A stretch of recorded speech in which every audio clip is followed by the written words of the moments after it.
ነፍሱን አደራ በሰማይ ነፍሱን አደራ በሰማይ በቤዛዬ ነፍሱን በተበዳይ ተስተካክሏል አባቴ አባቴ ስል ነፍሱ ካደግንብ በመራ በሰማይ በቤዛዬ ነው ህይወትን የማላምናት።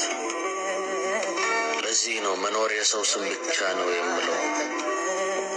ለዚህ ነው አለው ማለት ነውር የሚመስለኝ። ለዚህ ነው ሳለን እንከባበርና ሞትን እንቅደመው የምለው። ሞት እሳት ነው፣ ያገኘውን ይበላል። ሞት ጨለማ ነው፣ ወደ አለመተያየት ያስገባል። ወዳጄ ሳይጨልምብን እንተያይ።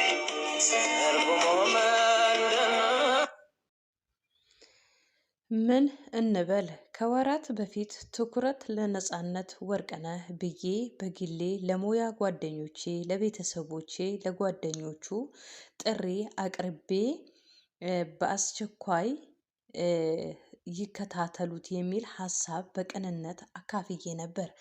ሰው ከሞተ በኋላ ማራገብ አይጠቅምም፣ ስራውን ያቁም፣ የሚዲያው በሽታ ነው። ስለዚህ እንዳናጣው እናሳክመው የሚል ሀሳብ አቅርቤ ነበረ።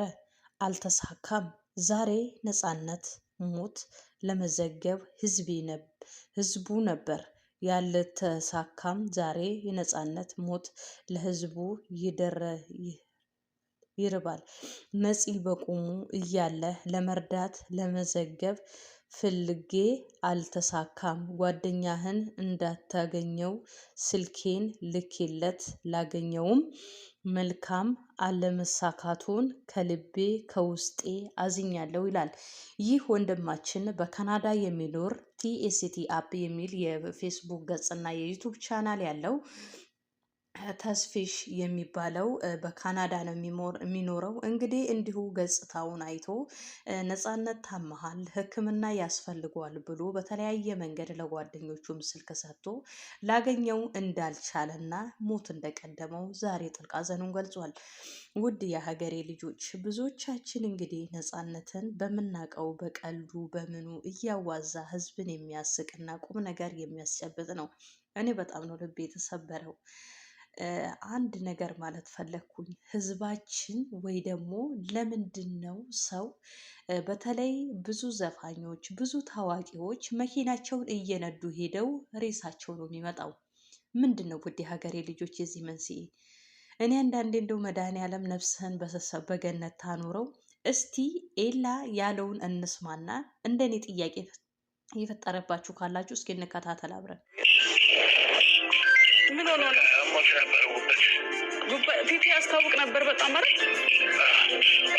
ተኝቶ ነበር ብዙ ዛሬ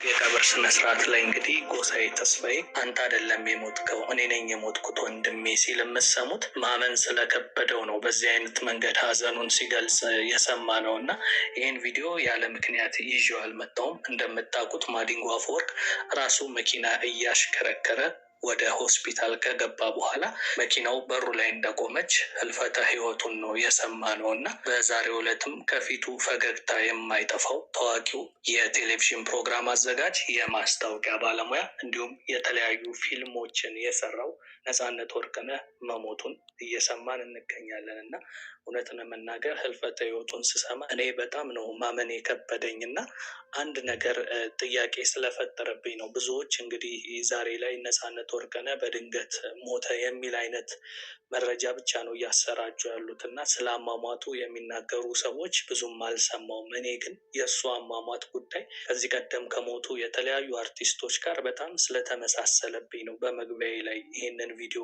አስቀድም የጀመርኩት እና ድምፃዊ ማዲንጎ አፈወርቅ ብዙም ሳይታመም ነበረ ትንሽ ህመም ነገር ተሰማኝ ብሎ ራሱ መኪና እያሽከረከረ ከሄደ በኋላ ሆስፒታል ገብቶ ግን መዳን አልቻለም። የዛኑ ቀን ሞቱ የተሰማውና ልክ እንደ ማዲንጎ ሁሉ ተመሳሳይ አደጋ ታዋቂው ሙዚቀኛ ታምራት ደስታ እንደዚሁ እንደ ማዲንጎ በተመሳሳይ አይነት መንገድ ራሱ መኪና እየነዳ ሆስፒታል ከገባ በኋላ የእሱም ህልፈተ ህይወቱ ነው የተሰማው በዛው በገባበት ቀን ማለት ነው።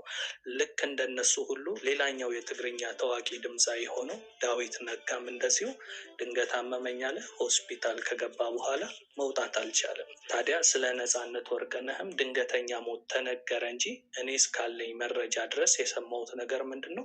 ጠዋት ለስራ ሁሉ ተዘጋጅቶ ወጥቶ እንደነበር ድንገት ግን የህመም ስሜት ተሰማውና እዚህ ጋር ሜንሽን ማድረግ ስላልፈለግኩ ነው። ምክንያቱም ፖሊሶች በምርመራ ላይ የያዙት ጉዳይ ስለሆነ የሆስፒታሉን ስም ሜንሽን ማድረግ አልፈለግኩም። ነገር ግን የገባበትን ሆስፒታል ጭምር ሰምቻለሁ። ጠዋት አካባቢ ላይ ሆስፒታል ገባ፣ ከሰዓት መሞቱ ተሰማና እዚህ ጋር በጽሁፍ የማሳያችሁ መረጃ ከታማኝ ምንጮች የተጻፈ ነው። ነገር ግን ምናልባት ሰዎች ዝም ብለው ነው የጻፉት ብዬ እንዳላስብ ሰይፉ ፋንታሁን የተናገረውን ነገር ላሰማችሁ። እኔ ነገሮችን በመረጃ እና በማስረጃ እንደማቀርብ ታውቃላችሁ። እስኪ ይህንን ነገር እንስማ። አሁን በፊትም በዚህ ጉዳይ ላይ እሱም ለሕክምና ወጣ ባለበት አጋጣሚ አንድ ፎቶ አጋርቶን ነበር እና ከዛ ጋር በተገናኘ ደህና ነኝ ያን ያህል በዚህ የሚያበቃም አልነበረም። ጤንነቱ በጣም ተስተካክሎ ስራ እየሰራ በነገራችን ላይ ነፃነት ወርቅነህ ትላንት የቤተሰብ ጨዋታን መጥቶ ቀርጿል። ትላንት ቀርጿል። ዛሬ ራሱ ጠዋት ለባብሶ ለስራ ወደ ስራ ለመሄድ ሲያስብ ነው እንግዲህ